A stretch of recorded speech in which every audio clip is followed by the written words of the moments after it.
Bonsoir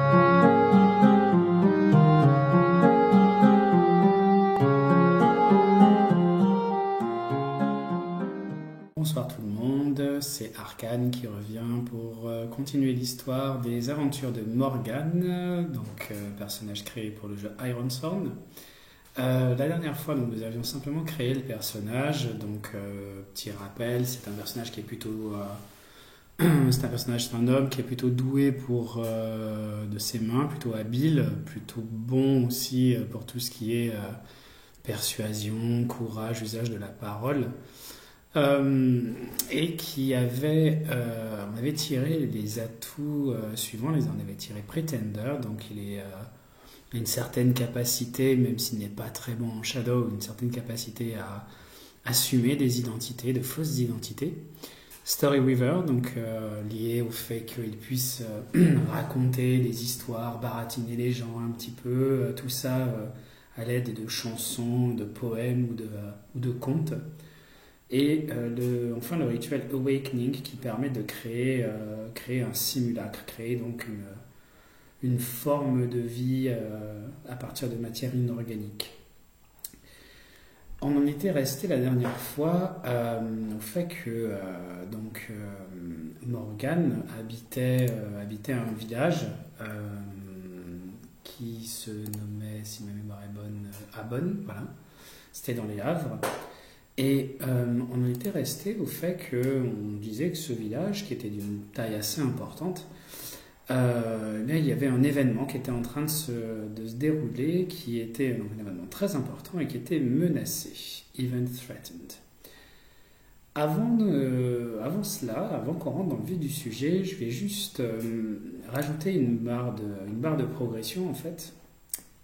Avant mon Inciting Incident, donc l'événement qui va permettre de commencer la quête, je vais rajouter une barre de progrès qui va être la Failure Track. La Failure Track, qu'est-ce que c'est? C'est une barre de progression des échecs. C'est une règle qui est mise en place dans le supplément Delve, un supplément qui va sortir au mois de février, là, et dans lequel on a la possibilité de garder une trace, de garder une progression de tous les échecs que l'on fait lorsqu'on fait un jet.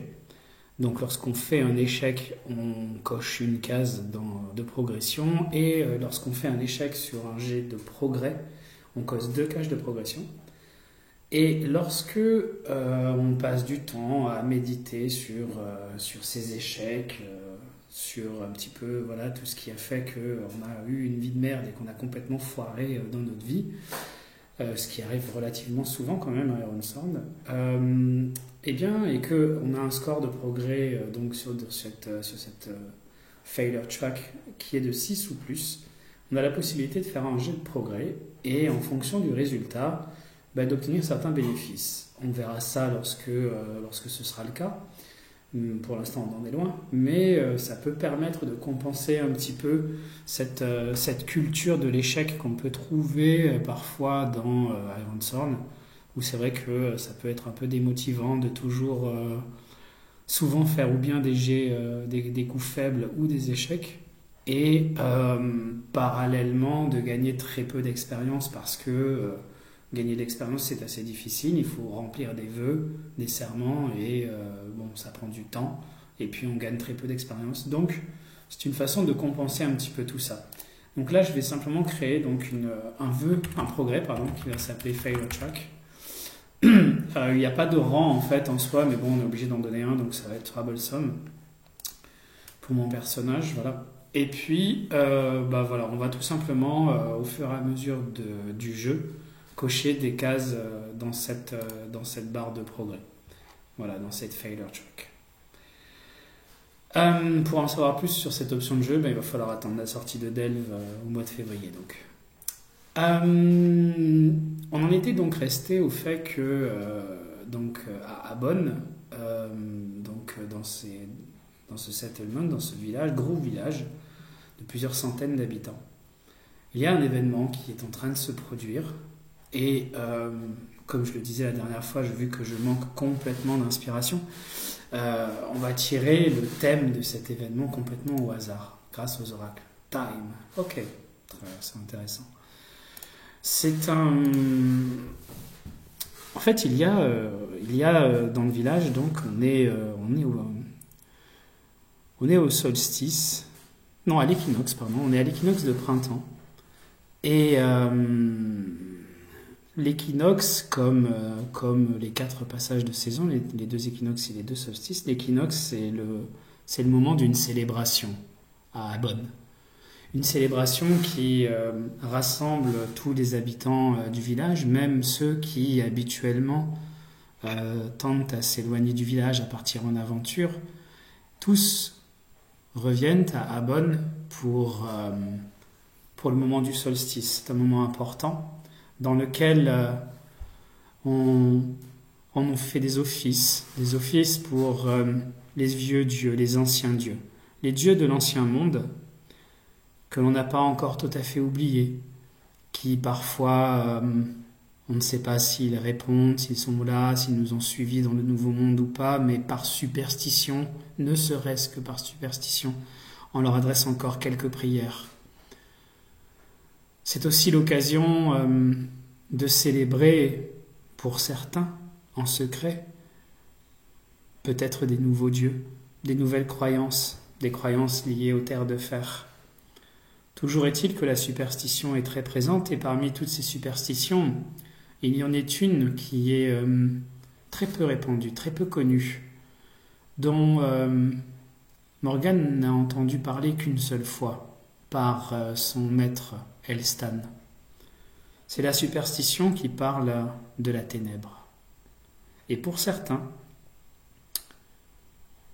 l'équinoxe de printemps, lorsque l'on passe de la froideur de l'hiver au réveil de la terre et au réveil de la faune et de la flore, c'est une façon joyeuse de célébrer le retour à la lumière et le fait de combattre la ténèbre pour certains.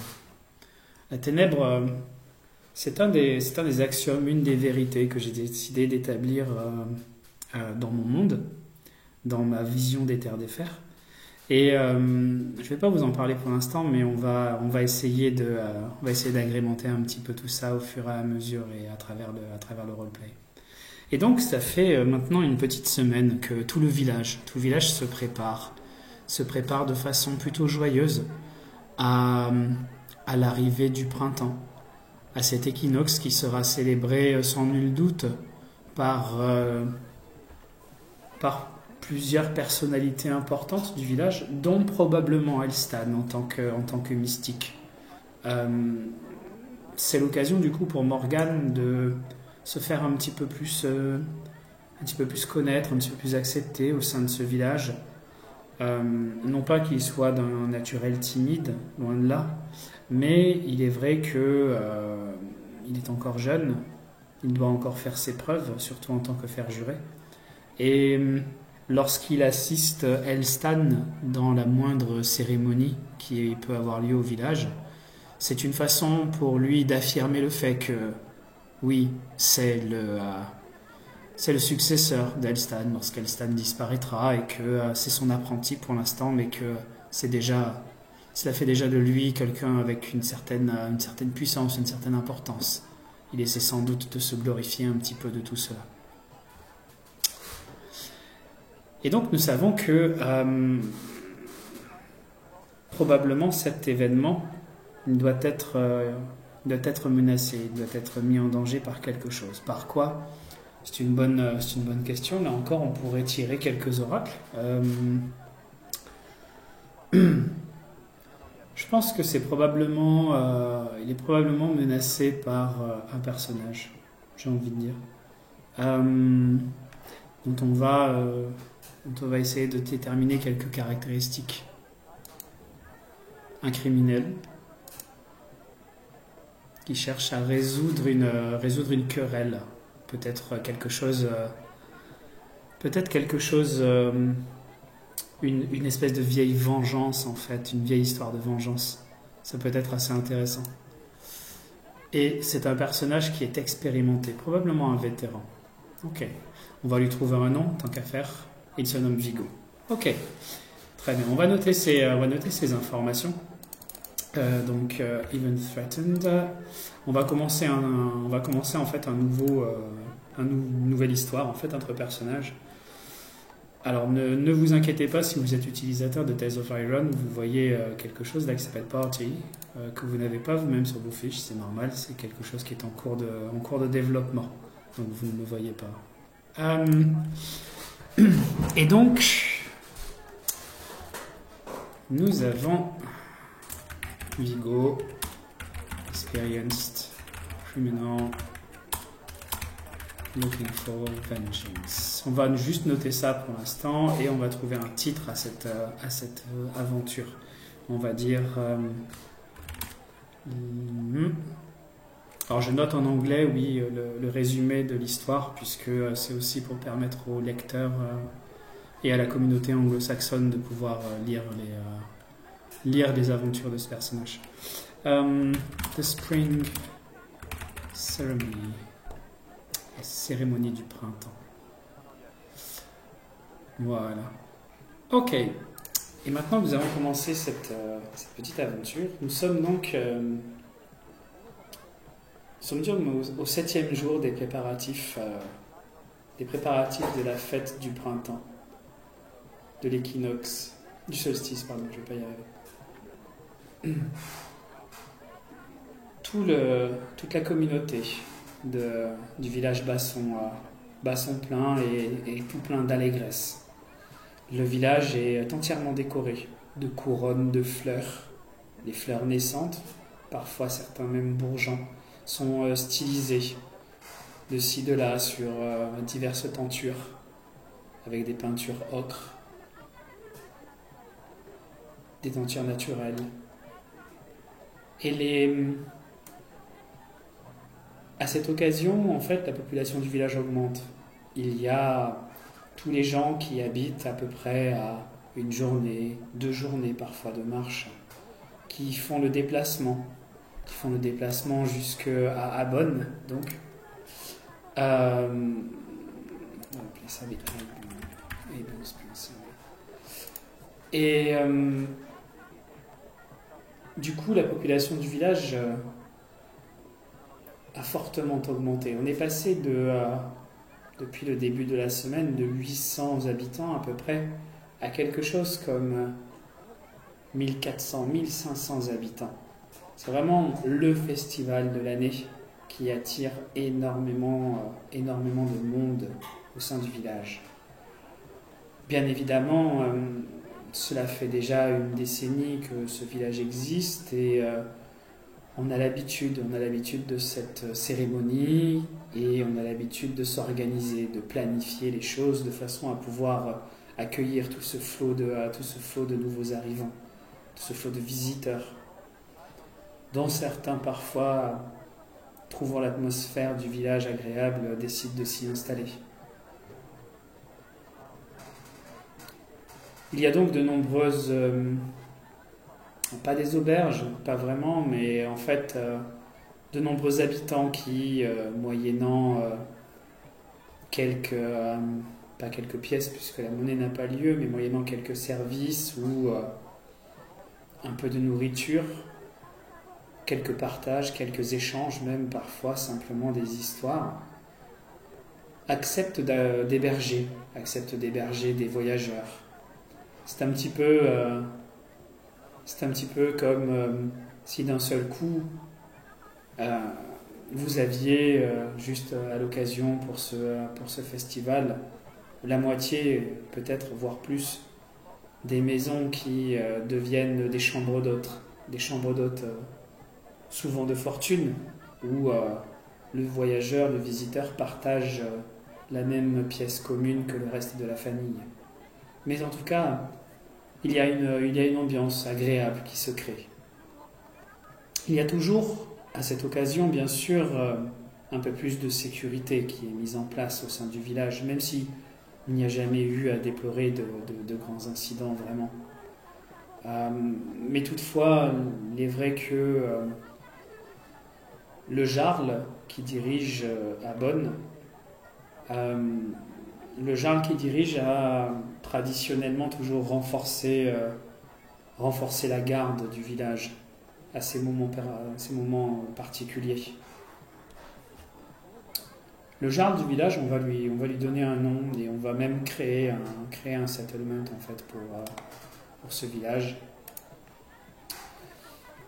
Parce que je crois que je ne l'avais pas créé la dernière fois, je vais quand même vérifier. Mais il me semble que je n'avais pas créé. Ah si, Abonne, je l'avais créé, pardon. Autant pour moi. Abonne, donc ce sont des humains. Ah, il y a 1007 habitants, autant pour moi, pardon. Et il a 15 ans. Oh là là. Très bien. Donc oui, il passe allègrement à 1500, 1600 habitants lorsqu'il y a effectivement ce festival. Habituellement, les défenses du village sont composées d'une vingtaine de volontaires, parmi lesquels il y a probablement un ou deux vétérans. Et là, le responsable, le chef de la milice en tout cas, est une femme qui se nomme Vena.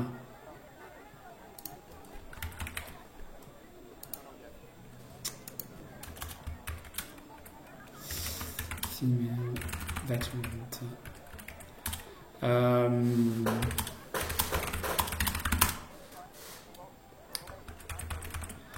C'est probablement même d'ailleurs la femme du jarl là.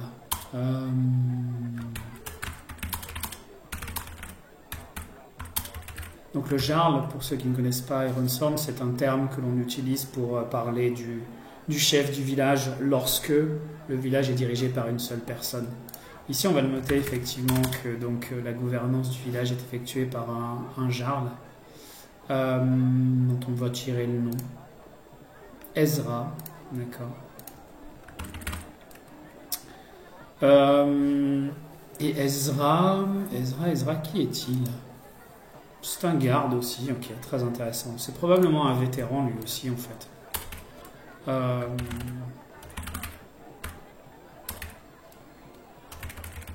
Une sorte un peu de patrouilleur ou de gardien en fait. Ok, c'est intéressant. Voilà, pour l'instant on va s'en tenir là dans ce qu'on remplit du village. Ok, et donc du coup, Ezra effectivement ainsi que Wena veillent à ce que la sécurité du village se passe, soit augmentée. Pour l'occasion, effectivement, c'est probablement, alors uniquement en recrutant des volontaires, parfois de temps en temps, quelques mercenaires de passage qui peuvent éventuellement arriver dans le village un petit peu plus tôt. Et on peut estimer que lorsqu'il y a le festival, c'est une soixantaine de personnes qui assurent la garde, pas de façon continuelle bien sûr, qu'ils se relaient, mais une bonne soixantaine de personnes effectivement. Donc on est en plein dans le cœur des préparatifs, même plutôt vers la fin des préparatifs. La cérémonie en fait doit avoir lieu demain.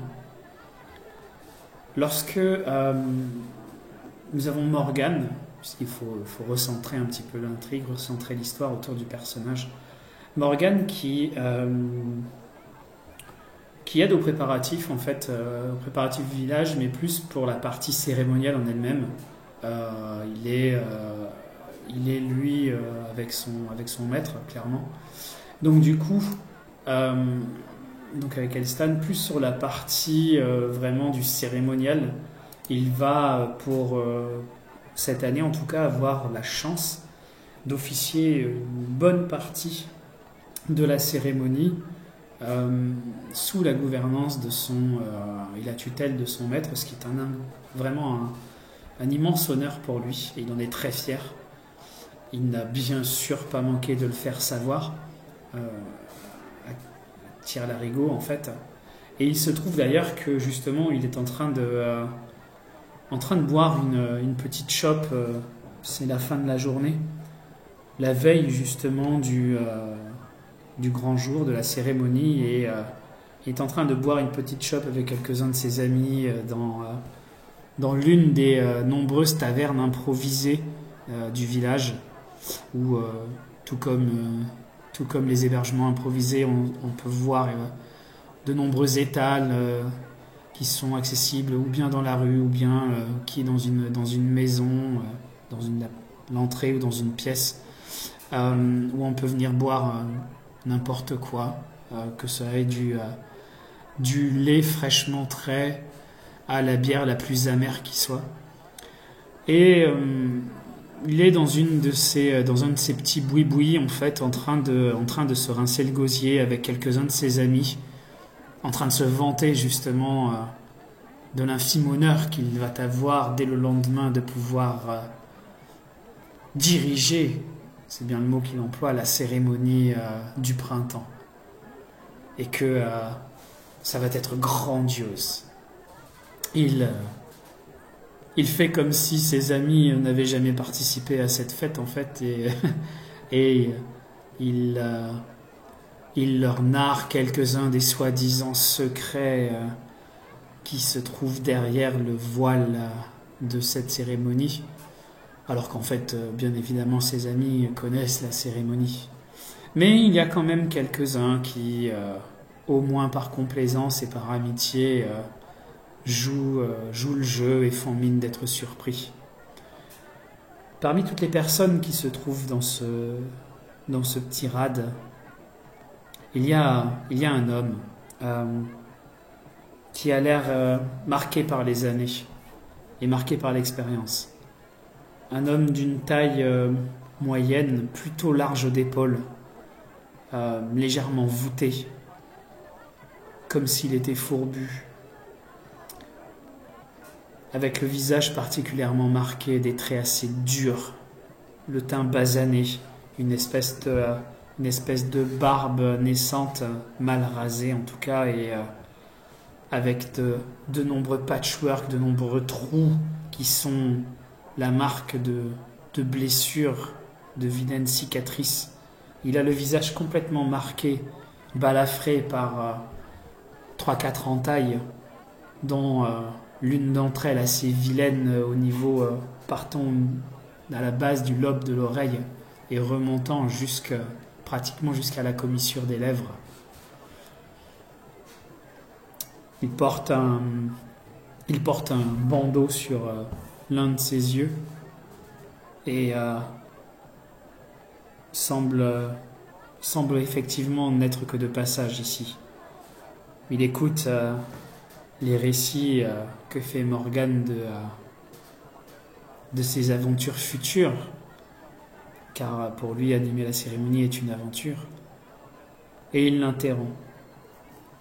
T'en as pas marre de nous saouler avec tes histoires, avorton. Arrête un peu, ferme ton caquet et bois ta bière, si tant est que ce soit de la bière et pas du lait. Morgane est un peu surpris. Il le regarde, voyant que il en va un petit peu de son panache et de son honneur. Il se lève, s'approche de cet homme. Et dis-moi, toi, mais qui es-tu pour me parler ainsi, au prêtre officieux de Abonne? Je t'en foutrais du prêtre. Regarde-toi. Si on t'appuie sur le nez, t'as encore du lait qui sort. T'es pathétique. Taillé dans une allumette en plus. Les prêtres, vous êtes tous bons pour la même chose. Parler, bavasser. Vous ne savez rien faire d'autre, et à vrai dire, j'en ai aussi des comme toi à l'appel. Morgane est un petit peu décontenancé par cette répartie. Il fait instinctivement un pas en arrière et se reprend, regardant derrière lui ses amis qui sont là, qui le regardent, attentifs à qu'est-ce qui peut se passer. Il décide de se reprendre et de s'avancer. Dis donc, t'as pas l'air très joyeux, toi, en tout cas. Je pense pas que t'aies vraiment ta place ici, qui que tu sois et quoi que tu fasses ici. La cérémonie du printemps est une cérémonie joyeuse, qui se passe bien. Et je suis suffisamment respecté ici pour, d'un claquement de doigts, te faire mettre au fer et en cage. Alors tu devrais changer de ton, qui que tu sois. Au fer et en cage. J'aimerais bien voir ça, tiens donc. Qui je suis? Je m'appelle Vigo. Et tu peux aller le dire à ton jarl. Allez, cours. Va le dire à ton jarl et à sa putain de femme que Vigo est dans la ville et qu'il vient réclamer son dû. Son dû, mais de quoi est-ce que tu parles? Morgan essaie de ne pas se faire commander, de ne pas perdre la face, et il essaie en même temps d'en apprendre un petit peu plus sur ce personnage et qui il est. On va donc tenter un petit jet, notre premier jet de la soirée. Donc on va faire un jet, hop là, on va prendre les signets, ça sera plus sympa. On va faire un jet de Gather Information. Donc pour en apprendre un petit peu plus, c'est de trouver des informations. Donc lorsqu'on recherche une zone, lorsqu'on pose des questions, lorsqu'on conduit une investigation ou qu'on suit une piste, on fait un jet d'astuce. Alors, hop, je repasse sur la fiche du personnage. Un jet d'astuce, ok, c'est pas fondamentalement ce qui le caractérise le plus, hein, soit dit en passant. Il aurait peut-être été plus à même d'essayer de le déstabiliser avec une petite histoire, mais bon, quoique on peut peut-être considérer que le fait qu'il lui ait fait une menace, oui c'est pas idiot, on peut considérer que le fait qu'il ait fait une menace avec en disant qu'il avait de l'influence et qu'il pouvait le faire mettre au fer était une tentative pour sécuriser un avantage en fait. On va regarder ça, secure an advantage, avec le cœur. D'accord, puisque c'est pas du tout un mensonge. Là, il essaie au contraire d'affirmer son courage. Ok, on fait un jet. Ça commence bien. Donc, malgré le fait qu'on ait fait un jet qui est pas mauvais, 5 au dé, avec 2 dans les stats, pour un total de 7, on a 9 et 10 au niveau des jets de dés. C'est donc un échec. Voilà, ça commence bien. Donc, on va pouvoir cocher une petite case de progrès sur notre failure track, hein. Ça commence bien. Voilà, donc marque progress. C'est un échec. Oui, non, je me suis trompé là. Hop.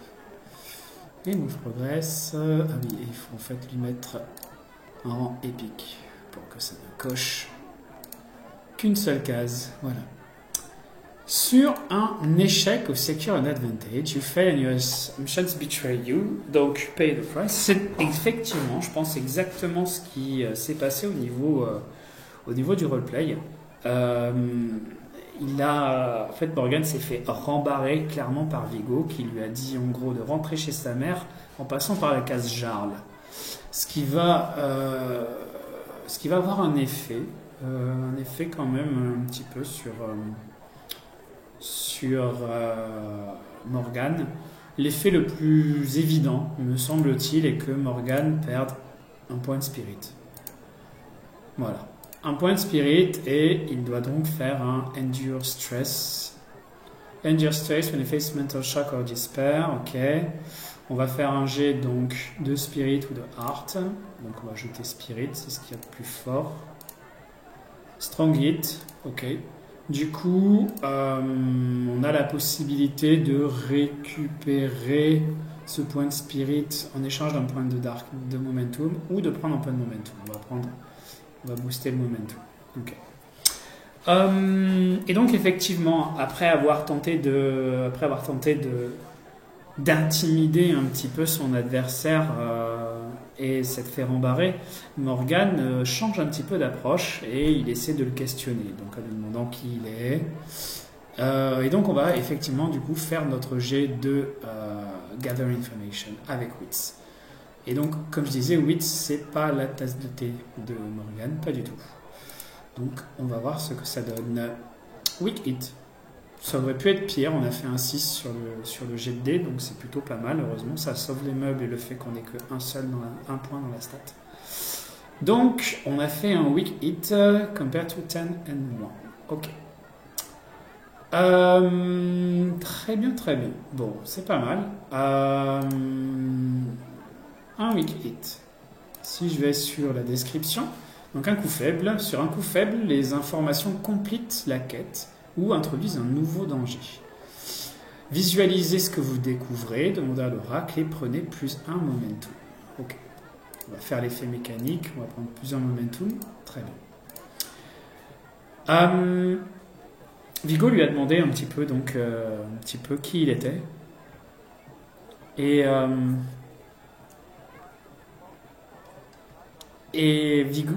Morgan a demandé à Vigo qui il était et Vigo répond. Tu poses beaucoup de questions, petit. Contente-toi de savoir que ton Jarl et sa putain ne sont pas les saints que vous prétendez ou que vous croyez qu'ils sont. Ils ont fait des saloperies dans leur vie. Comme laisser payer certains pour leurs fautes. Et maintenant, ça vient les rattraper. Va les trouver et dis-leur que je suis en ville. Morgan comprend qu'il n'en apprendra pas davantage de la part de ce personnage et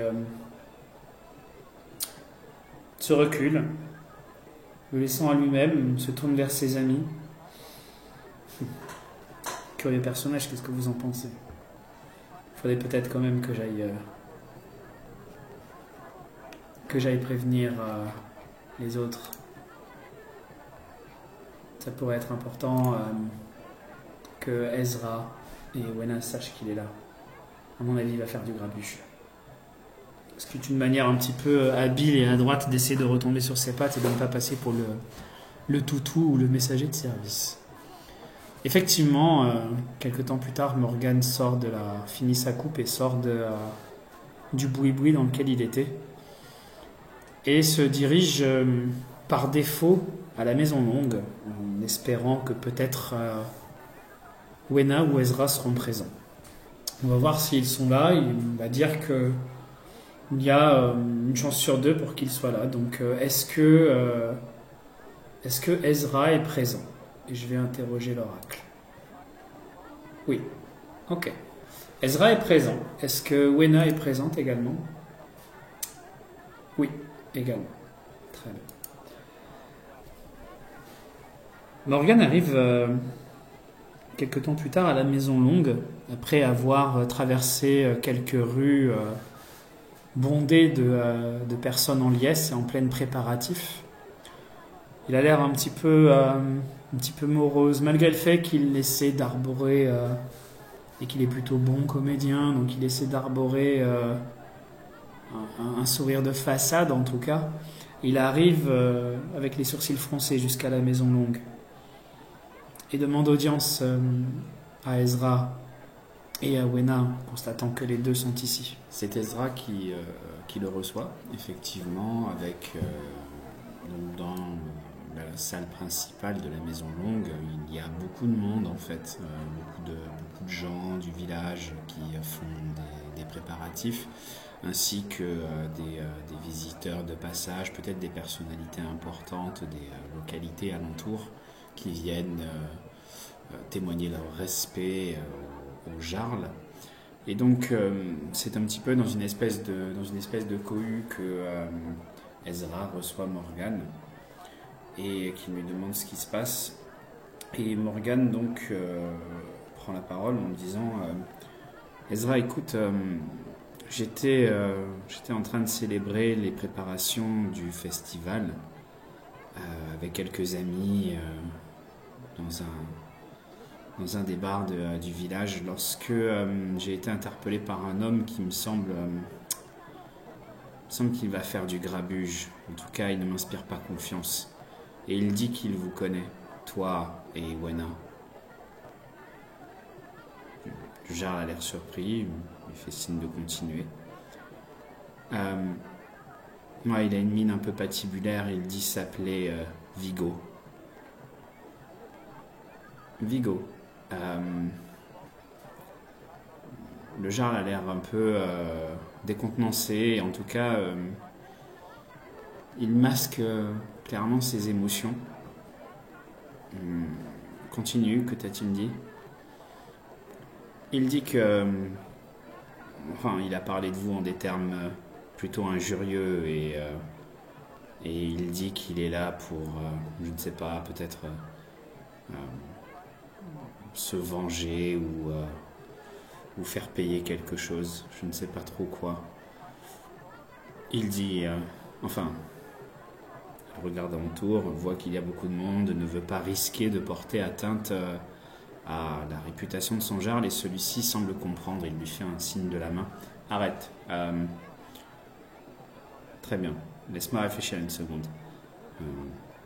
Et pendant cet instant de réflexion, Morgane va tenter un petit peu de rassembler, de comprendre un petit peu ce qui se passe, de rassembler des informations en observant l'attitude du jarl. Alors, il n'est pas très doué pour ça, mais on va quand même essayer. Donc, ce sera un Gather Information. Et donc, on va utiliser l'astuce. Alors, c'est loin d'être la spécialité de Morgane, hein, mais bon, sait-on jamais. Allez, sur un malentendu. Sur un malentendu, bien sûr, rien ne peut arriver. On est à Ironthorn. Ok, donc c'est un échec. C'est un échec.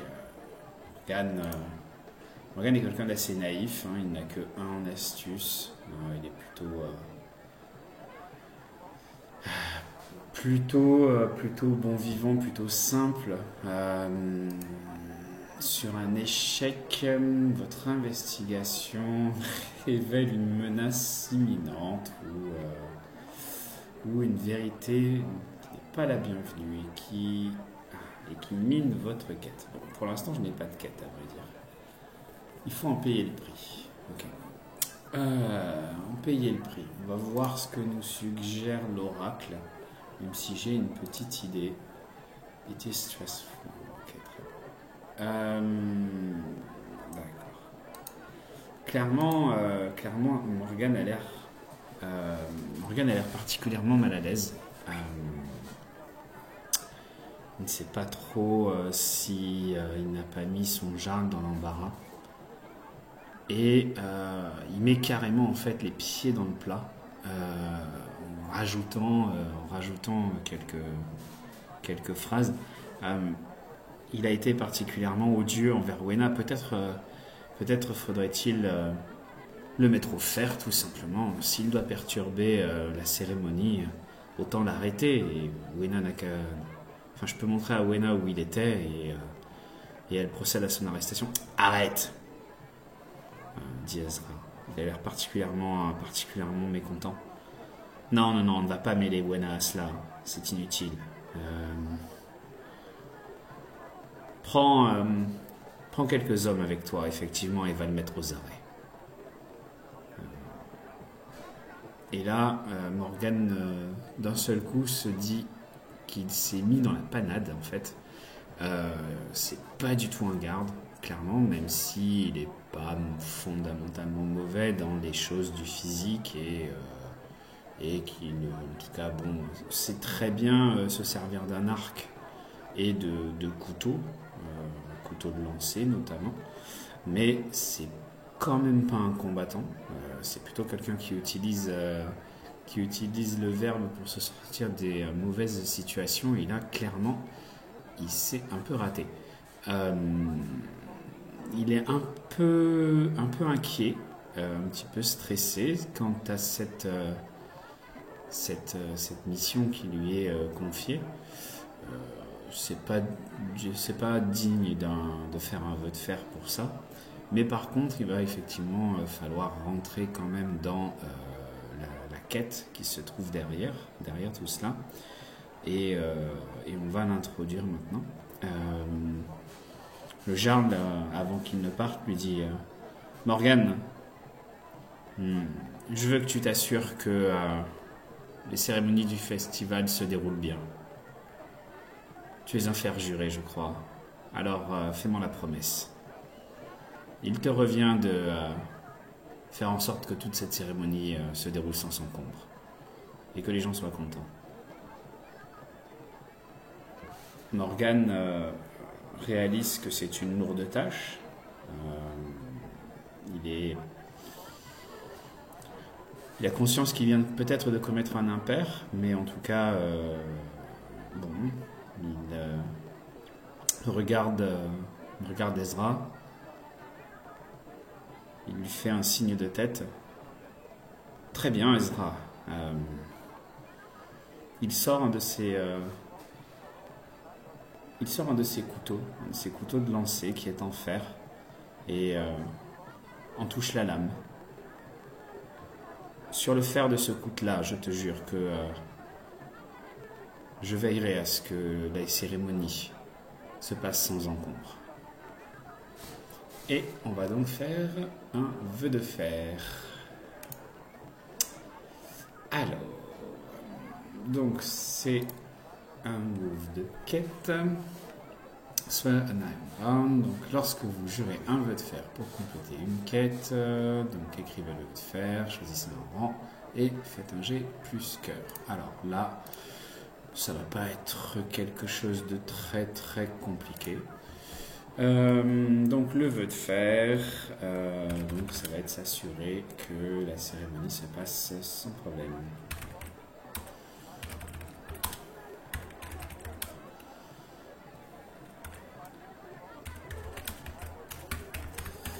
Et on va dire que c'est un vœu, bon, ça ne va pas être très très difficile.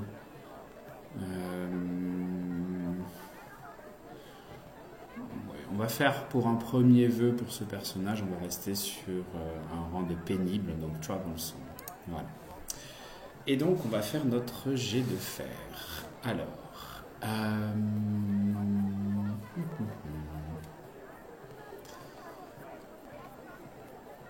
qu'est-ce qui se passe là? Pourquoi est-ce que n'est pas enregistré?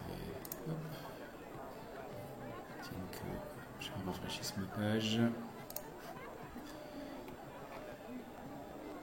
Alors, ça n'a pas marché. Magnifique. Alors, on va recommencer. On veut.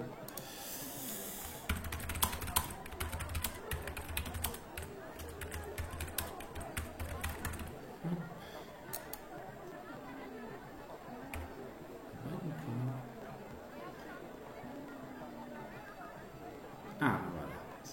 Ça marche. Désolé. Alors, donc, on va faire un jet de cœur. Cœur, on est plutôt bon. Un jet de cœur pour notre... Oh, c'est une blague.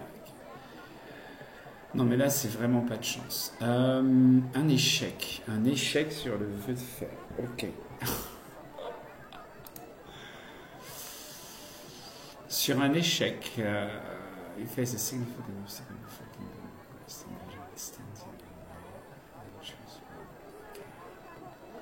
Donc, alors je vais vous faire en français peut-être. J'ai le move français. Ça peut être plus sympa pour vous. Même si pour l'instant, encore une fois, comme je l'ai expliqué, je préfère utiliser les règles en anglais. Mais en attendant, jurez un vœu de fer. Sur un échec, vous faites face à un obstacle important avant de pouvoir entamer votre quête. Visualisez en quoi consiste ce problème, consultez l'oracle en cas de doute. Puis retenez l'une des options suivantes. Vous allez de l'avant, vous subissez une pénalité de moins 2 élans en faisant tout votre possible pour surmonter cet obstacle et vous renoncez, vous abandonnez votre vœu. C'est sympa, voilà. Ok. Bon.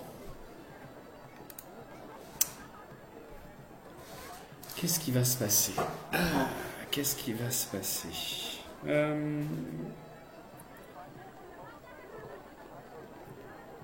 Ok.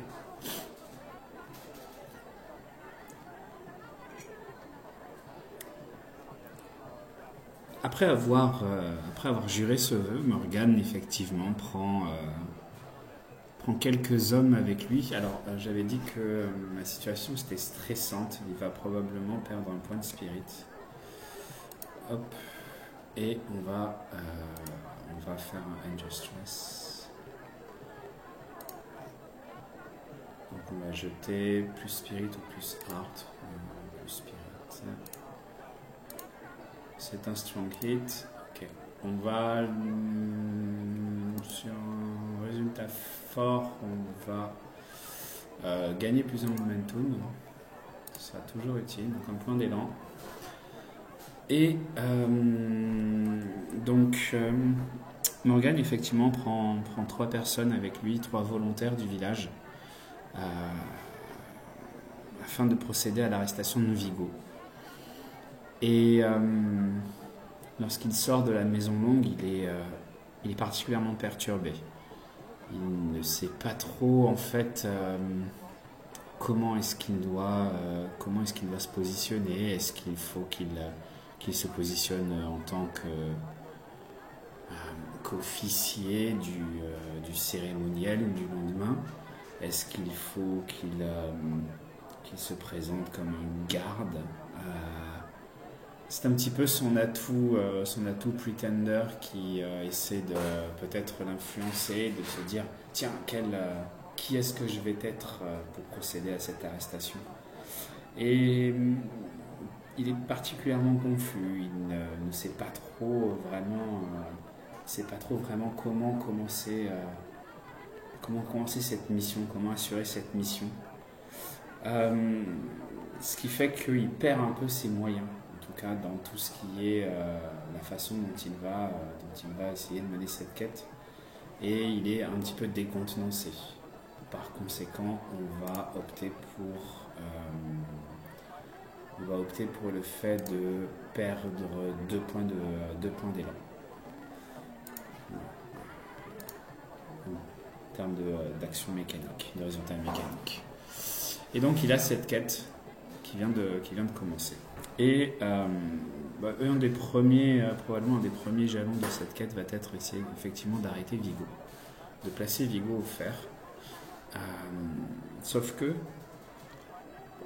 lorsque Morgan retourne au niveau du bar dans lequel il traînait quelque temps auparavant, il se trouve que Vigo n'est plus là. Il interroge un petit peu les gens autour de lui, ses amis qui étaient quelques-uns de ses amis sont encore présents. Il interroge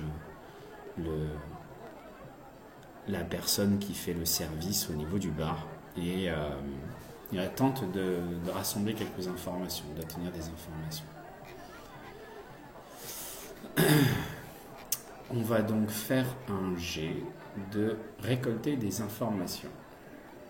Et c'est avec astuce. Alors, ça se passe au sein d'une communauté avec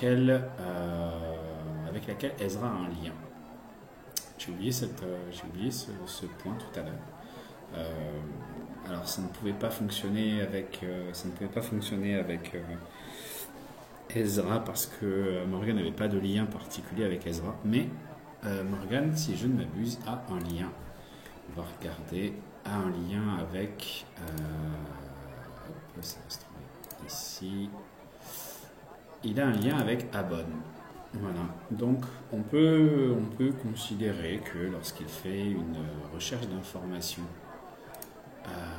lorsqu'il tente de récolter des informations dans un bar du village, le bonus peut s'appliquer. Donc il a un bonus de +1 à son jet, ce qui tombe plutôt bien, compte tenu du fait qu'il est pas très bon. Donc on va mettre un petit bonus de 1 et c'est un coup faible. Sur un coup faible, l'information obtenue complique votre quête ou introduit un nouveau danger. Très bien. Ok. Bon, c'est pas mal. Et on gagne plus un élan. On va en avoir besoin. Ok. Un point d'élan. Ce qui se passe, c'est que ses amis en fait n'ont pas forcément de détails à lui communiquer en particulier. Par contre, le propriétaire du bar, lui, Il dit écoute Morgane, j'ai vu ton homme effectivement être rejoint par une autre personne. Une autre personne. Tiens donc. Il n'est donc pas tout seul ici, ou il n'agit pas tout seul. À quoi ressemblait cette personne?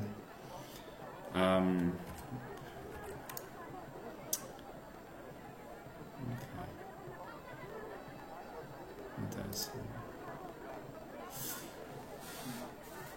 Quelques petits jets sur la table des oracles. Insightful, manipulative. C'est une femme. Je ne l'ai jamais vue ici. Une femme assez jolie. Je ne peux pas dire grand-chose d'elle parce que, à part son visage, je n'ai pas... une partie de son visage en tout cas, puisqu'elle était encapuchonnée. Je n'ai vu que ses longs cheveux bruns qui dépassaient un petit peu de sa capuche et de sa cape. Elle a l'air plutôt fine et grande, mais je ne saurais t'en dire plus. Elle est venue le rejoindre juste après que tu sois parti en fait. Je ne sais pas s'ils avaient rendez-vous, mais elle est restée quelques instants. Et puis, ils sont repartis tous les deux. Ok, intéressant.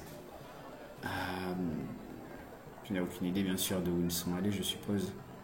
Non, je ne peux pas te dire. Ils sont sortis dans la rue et après, j'avais d'autres personnes à servir. Très bien. Je te remercie. Et du coup, Morgane n'est pas plus avancé. Il sort dans la rue, il essaie de se renseigner un petit peu à droite et à gauche. Et bien évidemment, il ne trouve pas grand monde qui puisse l'aider, en tout cas, à lui indiquer où est-ce que ces deux personnes ont pu aller. Il réfléchit quelques instants. Il se demande comment est-ce qu'il ferait pour retrouver deux personnes, toutefois au physique relativement marqué, au moins pour l'une d'entre elles, dans une population, au sein d'une population de 1500 personnes. Ce n'est pas une chose impossible. Il se dit que si Vigo est venu boire un verre par ici, ce n'est peut-être pas par hasard. Peut-être qu'il est hébergé chez un habitant non loin d'ici, en tout cas. Du coup, Morgane se dit que il peut peut-être faire du porte-à-porte, regarder et interroger, en tout cas, tous les habitants du village qui, dans quelques maisons alentours, accueillent des visiteurs, accueillent des voyageurs. On repère cela en fait assez aisément avec un symbole qui est peint sur les portes des maisons qui acceptent des voyageurs. Il regarde effectivement alentour, il y a quelques maisons. Pris d'un espoir un peu fou, c'est peut-être trop facile en tout cas, il commence à toquer à une première porte. Afin de savoir si Vigo et où la personne qui l'a rejoint sont hébergés effectivement dans l'une des premières maisons, on va tout simplement interroger l'oracle. Pour cela, je vais déterminer que il y a peu de chances que Vigo ait été boire un verre dans un des bars qui se trouve immédiatement à côté de l'endroit dans lequel il est hébergé. Donc, on va dire que c'est peu probable. Unlikely. Unlikely, la réponse est non. Morgane toque à la porte de 3-4 maisons.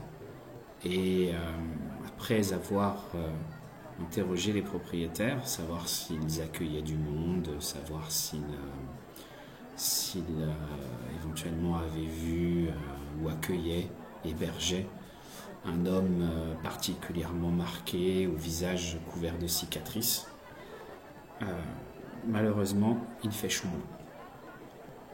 Il a perdu une petite heure à interroger ces personnes. Et malheureusement, il n'y a pas l'ombre d'une piste. Bon, je fais fausse route, se dit-il.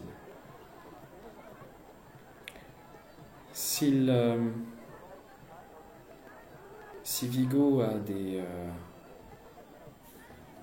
l'intention de tenter quelque chose lors du festival, peut-être qu'il est en train de lier connivence avec des personnes peu recommandables. Malheureusement, dans le village, il n'y a pas grand monde. Je ne vois pas grand monde qui pourrait... à part... oui, il réfléchit.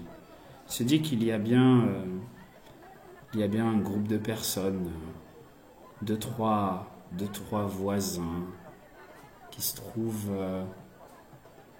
en périphérie du village, qui assez régulièrement émettent quelques avis plutôt virulents ou négatifs envers le jarl, toujours à le critiquer. Un petit peu une espèce d'opposition politique au pouvoir du jarl, en tout cas. Il se dit que peut-être ces gens ont été prompts à accueillir des personnes qui potentiellement en voudraient au jarl et à sa femme. Il décide d'aller y jeter un œil, mais peut-être d'aborder une tactique légèrement différente. Même si, encore une fois, ce n'est pas le roi de la discrétion, avec son 1 en ombre, en shadow, il décide d'aller observer autour de ces quelques baraques en périphérie du village. En tout cas, se fondre dans la masse n'est pas trop difficile. Et il y a moyen de passer relativement inaperçu. Il va donc s'approcher de ces 2-3 maisons, en tout cas, de ce petit groupe. C'est pas vraiment un hameau à part, mais plus une espèce de petit quartier dans lequel, effectivement, les voisins de ce quartier sont tous plus ou moins des ennemis, en tout cas politiques, du jarl. Et commence à observer les allées et venues, voir ce qui s'y trame et peut-être essayer de repérer la trace ou bien de Vigo ou bien de cette mystérieuse acolyte qui l'a rejoint au bar un peu plus tôt. Et donc on va tenter de... alors quel serait le move qui correspondrait? Est-ce que c'est un gather information ou est-ce que c'est un secure an advantage? On va plutôt partir sur le fait qu'il fasse des préparations et qu'il tente d'avoir un avantage. On va prendre moyenne pression ou des préparations. Et faire ça avec la discrétion. Donc ce serait un jet d'ombre. Un jet plus chaleur.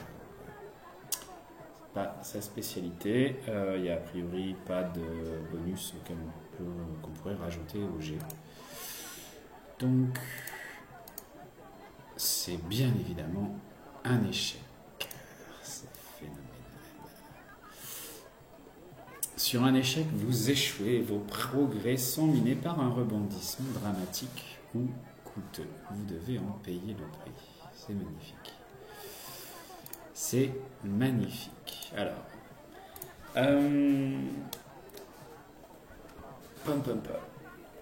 on pourrait ici introduire une autre notion qui vient du supplément d'Elve qui va sortir, qui est la notion de menace.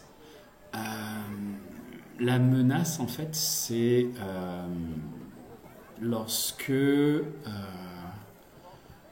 quelque chose doit se produire lorsqu'il y a en fait un camp, une adversité qui s'oppose à votre quête et qui a son propre agenda concrètement et qui déroule ses opérations les unes après les autres.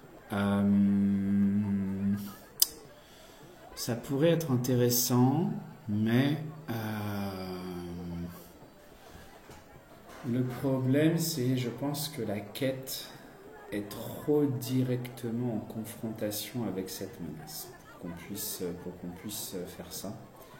Et puis, je pense qu'il vaut mieux aussi attendre que le supplément d'elfe sorte de façon officielle pour pouvoir utiliser ce genre de mécanique, parce que c'était pas sorti dans les previews du supplément.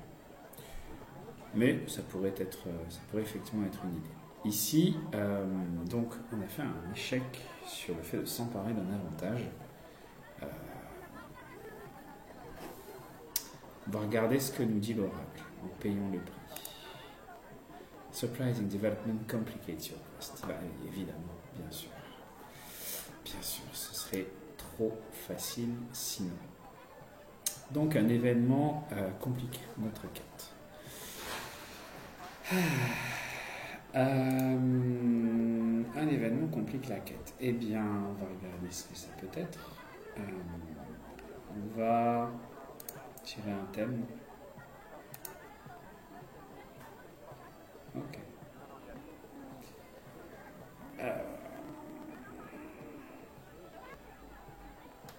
Ok. Lorsque Morgan arrive au niveau de ce quartier, il constate en fait qu'il y a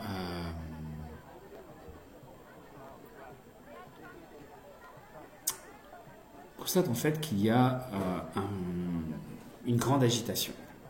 Une grande agitation parce que il y a un incendie. Une maison est en feu en fait.